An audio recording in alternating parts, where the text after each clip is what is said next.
ये गांठ बांध लो साधक कि स्वप्नावस्था में भी कभी किसी को अपना न समझ लेना कि ये मेरा प्राणेश्वर है, नहीं तो वही तेरे जीवन का विनाशक विचार बीज बन बैठेगा, तेरे चिंतन प्रवाह को रुकवा देगा। यह माया प्रथम नतमस्तक होकर आग्रह करती है, क्योंकि यदि सीधी चुनौती देकर टकराए तो साधक कभी असहाय न पड़ेगा, क्योंकि भगवत परिजन है। साधक जब गिरा तो करुणा से गिरा।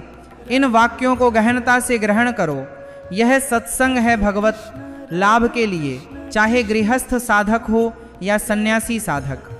कभी माया संतों के निकट, साधकों के पास, भक्तों के समीप ऐसी आक्रमणकारी चुनौती न प्रस्तुत करती, क्योंकि जानती है कि चुनौती पर इनका स्वामी प्रकट हो उठेगा और स्वामी के साथ खड़े होते ही दासी माया टिक न सकेगी, भाग खड़ी होगी। वह अत्यंत कुशलता से आती है, निपुणता से नत होकर आती है और नत करके कुचलकर चली जाती है। इसे कागज पर उतार लो, चाहे मन में अंकित कर लो। नत होकर आती है और नत करके कुचलकर रुलाकर फिर उन संतों का प्रमाण प्रकट होता है। स्वप्न में भी कभी किसी को अपना न समझना, यहाँ जागृत अवस्था में यह वचन अंकित कर लेना चाहिए। यह अनुभूति की बात है। विक्षेप त्रिलोकी में कोई न उत्पन्न कर सकता, विक्षेप वही उत्पन्न कर सकता जिसे अपना माना हो। बस वह चाहे वस्तु हो, व्यक्ति हो या स्थान हो, जिसे अपना समझोगे वही तेरे भगवत चिंतन में अवरोध खड़ा कर सकेगा, अन्यथा किसी की सामर्थ्य ही न रहेगी। और हम अपना कब किसे मान लेते हैं। जब कोई नत होकर विलाप करके आता है तो करुणा से आकृष्ट होकर उसे ग्रहण कर लेते हैं, तो उसकी करुणा का दुरुपयोग करके कुचलते कुचलते उसे भगवत मुक्ति से वंचित करने का पूर्ण प्रयास किया जाता है। यह माया है, यह माया है। इसलिए असंगोह पुरुष जिसने यह ब्रह्म सूत्र जीवन में अंगीकार किया, ये हम अत्यंत चूकपूर्ण बात बता रहे हैं। करुणा बिना साधु कसाई करुणा करे तो विपत्ति आन बैठेगी। जीवन में यह अनुभव की बात बता रहा हूँ। जब कभी भूल हुई तो करुणा के कारण हुई, और जब कभी कोई विघ्न साधना में आता है तो साधु की करुणा उसे बसाती है। इसलिए वह करुणा जो हमारे प्रभु के चिंतन में बाधा उत्पन्न कर दे, कभी न करनी चाहिए, दूर से करनी चाहिए। उपदेश दे दो, भगवत नाम वाणी लीला का, और छोड़ दो। पर होता क्या है, यह समर्थों को उपदेश दिया जाता है जिनको अपने बल से उठाकर भगवत प्राप्ति करानी होती है। उनको उपदेश न दिया जाता, उनको आंचल में लपेटकर चला जाता है। पर ऐसे आंचल में लपेटकर चलने के लिए चाहे स्वकीय में लपेटकर चला जाता है, जिनको अपने बल से उठाकर भगवत दुर्गति हो जाए पर उनकी दुर्गति न हो पावे। ऐसा स्वभाव संतों का, तो उनको कष्ट भोगना पड़ता है।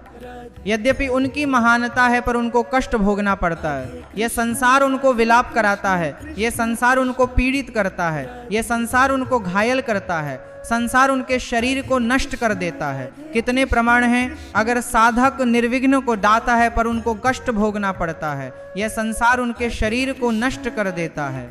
परमात्मा आनंद में स्थित होना है तो करुणा किस पर करनी है? किसी पर नहीं। क्यों? क्योंकि सब भगवान का स्वरूप हैं। हम स्वयं करुणा के पात्र हैं। सब हम पर करुणा करें। हाथ जोड़कर तनाधुनी से निकल जाओगे, और अगर गुरु बनकर करुणा करके परम पद प्राप्ति कराने के लिए, तो उदारता है, ये उसका स्वभाव है। पर रो कर यहाँ से जाना पड़ेगा, पीट पीट कर यहाँ से जाना पड़ेगा, और नाना प्रकार के प्रहार सहकर जाना पड़ेगा। ये बहुत आंतरिक बात कह रहा हूँ। अगर ग्रहण कर सको तो ग्रहण लेना, नहीं तो आगे माया समझा देगी। आपको सिर्फ अपनी बात मनवानी, उसकी बात न माननी, सिर्फ अपनी निष्ठा में अटल रहना, उसकी ओर झुकना नहीं, तो बात बन जाएगी, अन्यथा न बनेगी। अगर ये रहा कि मुझे अपनी बात मनवाने के लिए मुझे इसकी बात माननी है, तो ध्यान रखना जीवन भर पश्चाताप करना पड़ेगा, जीवन भर विलाप करना पड़ेगा, और उसका कल्याण हो या ना हो फिर संशय हो जाएगा। क्योंकि श्रद्धा शासन से प्रकट होती है, दुलार से नहीं। श्रद्धा कभी किसी की सुरक्षित रखनी है, उसकी श्रद्धा बढ़ानी है, तो कभी किसी को दुलार न करे। ये गांठ बांध लो।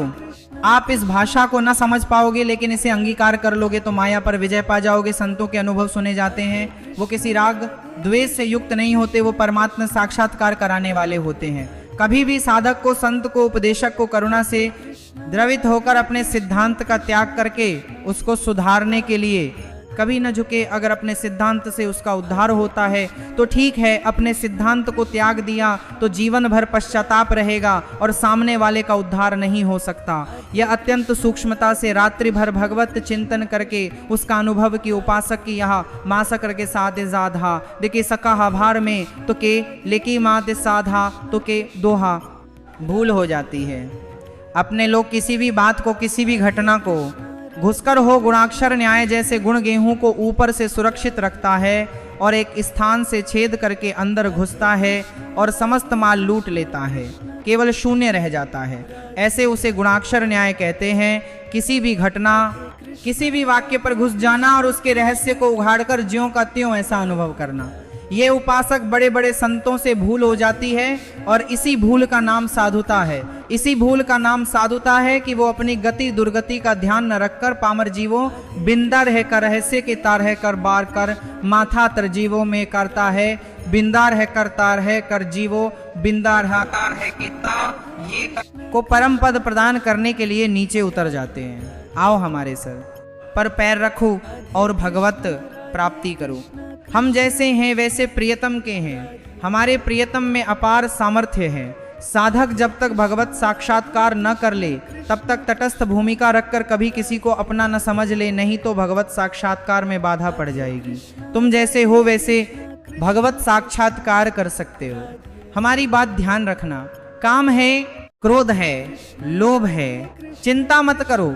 ये नार की गति प्रदान करने वाले शत्रु हैं, पर हम जिनके शरणागत हैं उनके प्रभाव से, जैसे लोहा पारस के प्रभाव से सोना बन जाता है, तो पारस भी तो निर्जीव है। निर्जीव पारस अपना स्वभाव नहीं छोड़ता, तो चैतन्य घन परमात्मा और हमारी स्वामिनी किशोरी जो वो अपना स्वभाव कैसे छोड़ देंगी? उनका स्वभाव ही है जो उनकी शरण में आ गया उसे निर्मल कर देना, प्रेम प्रदान कर देना, पर अपना कोई एक स्वप्न में भी नहीं होना चाहिए। सपने हो और न देखत कोई ऐसा सहायक नहीं है जो मुझे प्रियतम में लीन करने का सहयोग करे। प्रियतम से दूरी बनाने वाला मित्र तो मिल जाएगा।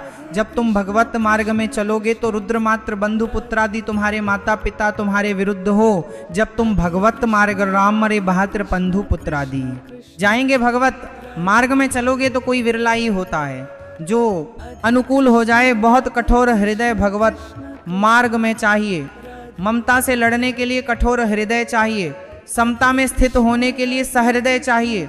दोनों बात होना, ये हमारे प्रभु के सद्गुण हैं। कुसुम से भी कोमल और वज्र से भी कठोर, अपने शब्द के लिए कठोर। और ये अपनापन जहाँ प्रभु में समर्पित हुआ तो सहृदय, इसको समेटो अपनापन को। रुद्र पितृमात्र बंधु पुत्रादि यदि रो रहे हैं या ऐसी युक्तियां पेश कर रहे हैं, उपासक को चाहिए इस जाल में न फंसे। महाप्रभु चैतन्य देव, बड़े बड़े आदि गुरु भगवान शंकराचार्य, बड़े बड़े महापुरुषों के जीवन चरित्रों में पाया गया कि केवल वही घर में थे, केवल वही, लेकिन प्रभु के विधान को मानकर मंगलमय संन्यास धर्म का अवलंबन लेकर छोड़। सच्ची माता ने तो यह भी कहा था कि बेटा पानी की तो बात जाने दो, अगर हम मरना चाहें तो कोई जहर देने वाला भी नहीं। विष्णुप्रिया तो अभी नवीन बालिका है और मैं वृद्धा हूं और जानते हो तुम्हारे सिवा कोई। माँ श्री कृष्ण मुझे प्रेरित कर रहे हैं, मैं रुक नहीं सकता, आपको अनुमति देना होगा। ऐसे भगवान शंकराचार्य जी ने कहा, माँ भगवान शंकर प्रेरणा कर रहे हैं, मुझे सन्यास लेना ही होगा। तो उन्होंने कहा, बेटा मेरा तो कोई नहीं है, न कोई और पुत्र है, न तेरे पिता है, कोई नहीं है और केवल तू ही है। उन्होंने कहा, माँ आचार्य जी ने कहा, बिना अनुमति के सन्यास लिया नहीं जाता और आपकी अनुमति अनिवार्य है, तो क्या आप मुझे अनुमति नहीं देंगे तो बेटा कैसे दे सकते हो? तो चलो माँ गंगा स्नान करो। तो वो तो महायोगी थे, मगरमच्छ प्रकट कर दिया। बोले माँ मुझे मगरमच्छ खा रहा है। अरे बोले बेटा मैं वृद्धा हूँ, कैसे बचा सकती हूँ? बोले ने सन्यास की अनुमति देके कह दो सन्यास। बोले बेटा मगरमच्छ से तो अच्छा है तुम जिंदा रहो, सन्यास ले लो, अनुमति मगरमच्छ का ख्याल हो गया। तो उन्होंने कहा, बेटा अंतिम संस्कार करने वाले तो तुम ही हो। तो उन्होंने कहा, माँ वचन देता हूँ कहीं भी होगा और सुनूंगा कि माँ का शरीर त्याग रहा है तो अंतिम संस्कार मैं करूँगा। आके दंड रख के शिष्य को देके भगवान शंकराचार्य ने माँ का संस्कार किया। रुद्र पितृ मात्र बंधु पुत्रादिक महायनिश नारद कोई युक्ति तुम्हें भगवान मार्ग से विमुख न कर पावे। बड़े प्रलोभन बड़े भय कमर कसके चलना इस मार्ग में। श्रीपाद कह रहे हैं, परम कठोरताम दानो दत्त मल्लो कृष्ण के कुंजम हृदय परम कठोरताम। इस मार्ग में चलने वाले को हृदय को बहुत कठोर रखना पड़ता है, और कठोर ऐसा जैसे नारियल, अंदर एकदम कोमल, बाहर एकदम कठोर। बाहर नारियल जैसा ना, नारियल का देखते हो झटा फिर कठोरता उसकी खोल की, और अंदर देखो बड़ा मुलायम मीठी घृत जैसे संत होते हैं। हृदय से एकदम कोमल, बाहर से एकदम कठोर, उनको जल्दी कोई पहचान नहीं सकता। हृद परम कठोरताम दानो द्रत मलो कृष्ण के कुंजम। यदि तुम मेरी ये बात मान गए और हृदय को कठोर कर लिया और ममता का त्याग करके निरंतर भजन किए, तो इसी जन्म में तुम श्री कृष्ण के कुंजम, श्री कृष्ण के कुंजम क्या, राधा के कुंजम, हाँ श्री राधा के कुंजम प्रवेशम प्रवेश हो जाएगा श्री जी की केली कुंज में। ये संपूर्ण वृंदावन राधा केली कुंज है, प्रियतम की केली कुंज है। मान जाओ, हम ये नहीं कह रहे कि हमारे भाव कहने का कि आप सन्यास ले लो, नहीं करेंगे। हृदय को मोह ममता रहित करके उन्हीं के बीच में रखकर उनकी सेवा करते हुए खूब भजन करो। बोले तुमने क्यों नहीं किया, हमारे भाग्य में लिखा था ये तुम्हारे लोगों, क्योंकि भाग्य में लिख दिया है। किसने लिखा है? ब्रह्मा ने नहीं लिखा, गुरु ने लिखा है। ये ब्रह्मा के लिखे भाग्य से नहीं, कुंडली देख लो अपनी, निकलवा लो कुंडली, उसमें लिखा हो बाबा जी बनेगा तो हमें बताना। ये गुरु भाग्य बदल दिए। ये संत जन जहां जाते हैं ना, नारद सिख, जिस सुने नर नारी अवस भवन तजी हो भिखारी। संतों को भिक्षा देने का मतलब जानते हो? संचित कर्म, क्रियामाण कर्म सबका नाश और महाभागवत पदवी प्रदान कर देना। जहां संत जाते हैं, जहां संत जूठन गिरती है, जहां संत वचन होते हैं, वहां माया की दाल नहीं गलती।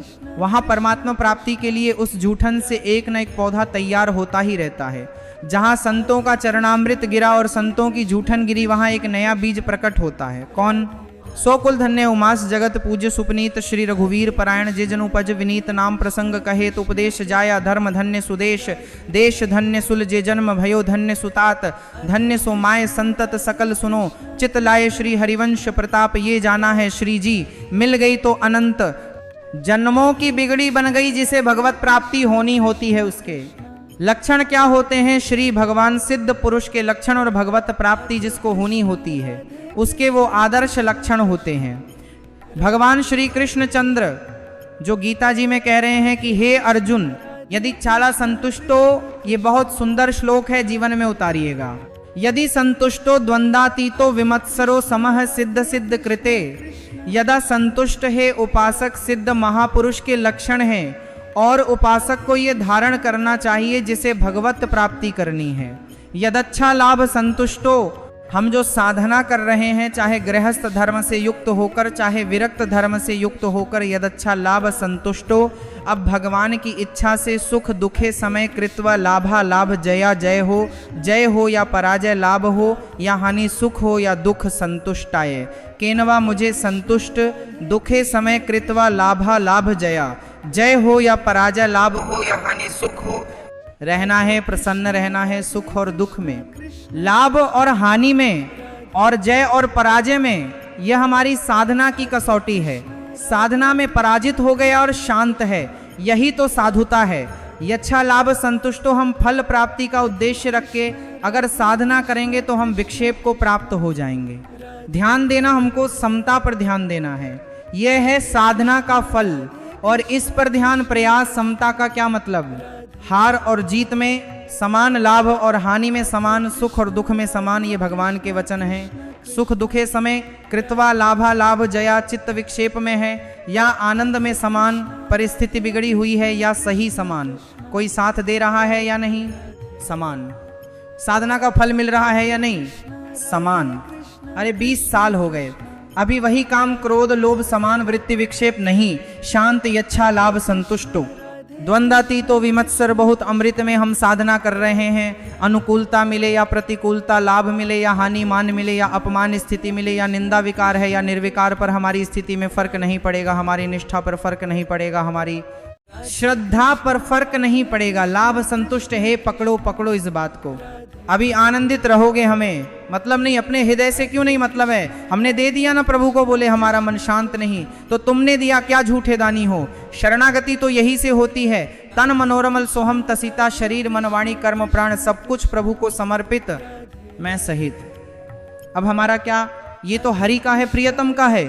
फिर सुन लो, योगी सांगो साधना करता, साधना में कायरता नहीं है, लेकिन फल में अनुकूलता या प्रतिकूलता, लाभ मिले या हानि मान मिले या अपमान स्थिति हो या निंदा, जो कुछ भी हो, उस समय अंतकरण में सम रहना, ये साधना की उत्तम अवस्था है। असंतोष पैदा न होने पावे। ये तो हुई विरक्त साधक या भगवत भक्त की अगर गृहस्थ में है तो जैसे उत्तम व्यापार करता है, व्यापार में घाटा हो जाए या लाभ हो जाए तो फूले नहीं, घाटा हो जाए तो प्रभु को भूले नहीं। समान भाव फिर हम प्रयास करेंगे। अंतकरण बिगड़ना नहीं चाहिए, श्रद्धा नहीं बिगड़नी चाहिए। हर एक परिस्थिति में तुम्हारा अंतकरण अपनी आराधना में लगा रहना चाहिए, तो उसके हृदय में जो फल होगा उसका नाम होगा समता, जो भगवत प्राप्ति का स्वरूप है। ऐसा नहीं कि लाभ का और हानि का उसे ज्ञान नहीं होता है पर उसको दुख नहीं होता। किसको?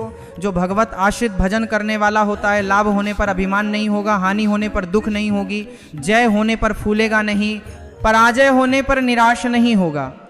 परिणाम में सुखी दुखी न होना यह साधक का लक्षण है। परिणाम में सुखी दुखी होना यह संसारी पुरुष का लक्षण है। साधक का अंतकरण अनुकूलता प्रतिकूलता के असर से ऊपर होता है। संसारी पुरुष का हृदय अनुकूलता पर हर्षित होता है, प्रतिकूलता पर रोता है, शोकित होता है। तुम संसारी पुरुष नहीं हो, घबराना नहीं, क्योंकि तुम साधक हो, भगवान के शरणागत हो। अंतकरण में तुम्हारे ऊपर कोई प्रभाव नहीं पड़ना चाहिए। अनुकूलता या प्रतिकूलता का ये कब, जब पाप आचरण नहीं होंगे तब पाप आचरण होंगे। तो केवल बातें सुनोगे इसका प्रभाव पड़ेगा। यदिच्छा लाभ संतुष्ट जैसे प्रभु तुम्हें रख रहे, जो प्यारो करे सोई मोह भावे देख लो। प्यारे हराना चाहते हैं तो हम जितना क्यों, चाहे हम राजी हैं। प्यारे दुख में रखना चाहते हैं तो हम सुखी क्यों होना चाहे। हमें दुख वो सुख से भी बढ़कर जो हमारे प्यारे बने तो रघुवर बने, और बिगड़े तो भरपूर हम उस बिगड़ने पर भी सुखी हैं, क्योंकि प्रभु के विधान से हो रहा है। मैंने थोड़ा सोचा है, यदि इच्छा लाभ संतुष्ट पहला बैठा लो, किसी भी स्थिति में विचलित नहीं होना, किसी भी स्थिति में नहीं। ऐसा नहीं होता, लाभ हो या हानि हो, अनुकूलता हो या प्रतिकूलता हो, मान हो या अपमान हो, निंदा हो या स्थिति हो, समान भाव रखे तब माना जाएगा। इष्ट प्रेम या गुरु प्रेम, जोई जोई प्यारो करे सोई मोह भावे, ये कोई सरल भाव नहीं है।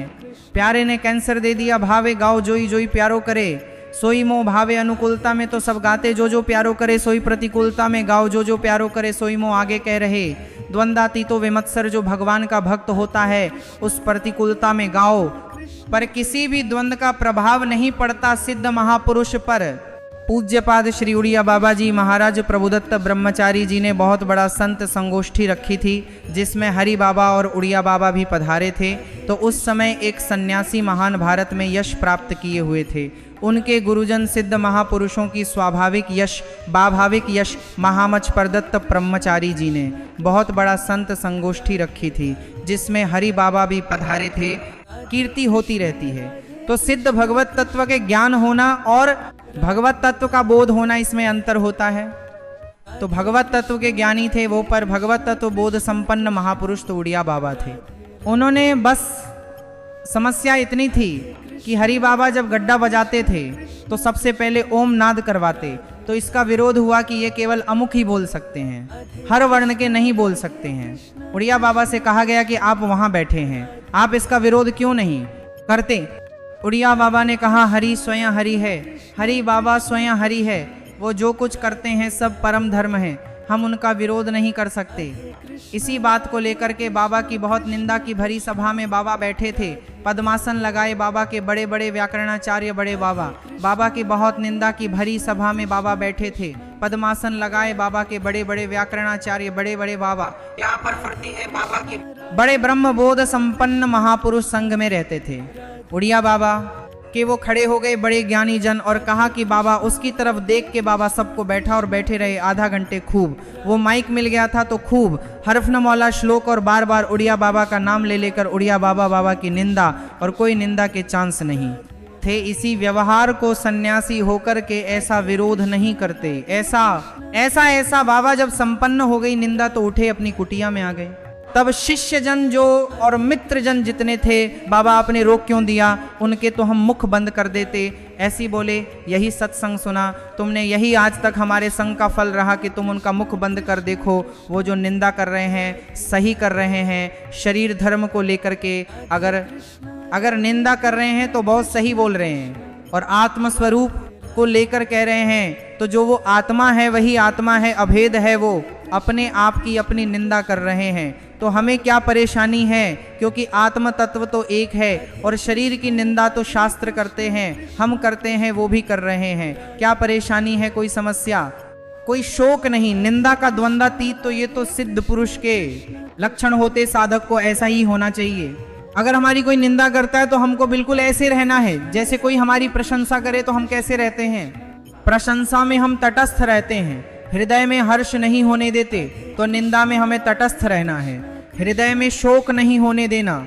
ये द्वंद्व है निंदा और स्तुति। ऐसे ही मान अपमान में, ऐसे ही अनुकूलता प्रतिकूलता में, ऐसे ही सुख दुख आदि में, तो ऐसे ही जन्म मृत्यु में आप द्वंद्वातीत अवस्था को प्राप्त हो जाएंगे। ना आपको मृत्यु का भय होगा ना जन्म का भय होगा, क्योंकि आप जीवन मुक्त हो जाएंगे। भक्त द्वंद्वातीत होता है। और विमत्सर ये बहुत बड़ा दोष है, यह दोष बहुत बड़ा है। इसे कहते हैं ईर्ष्या मत्सरती, मेरे से आगे निकलना। ईर्ष्या बहुत बहुत बुरी है, ये बहुत बड़ी जगह से होती है। छोटे मोटे को तो समझ में नहीं आती कि मेरे अंदर ईर्ष्या है, बड़े बड़े में ईर्ष्या होती है। जब अपने से अधिक किसी की प्रशंसा या सुख देखकर जलन जो होती है, उसे कहते हैं मत्सरता, ईर्ष्या। अगर ईर्ष्या का किंचित मात्र भाव है तो चाहे जितना इष्ट कृपा करे, गुरु कृपा करे, वह जलेगा, कुछ उस फर्क नहीं पड़ेगा। बहुत विचित्र है ये ईर्ष्या। विमत्सर मत्सरता रहित होना चाहिए।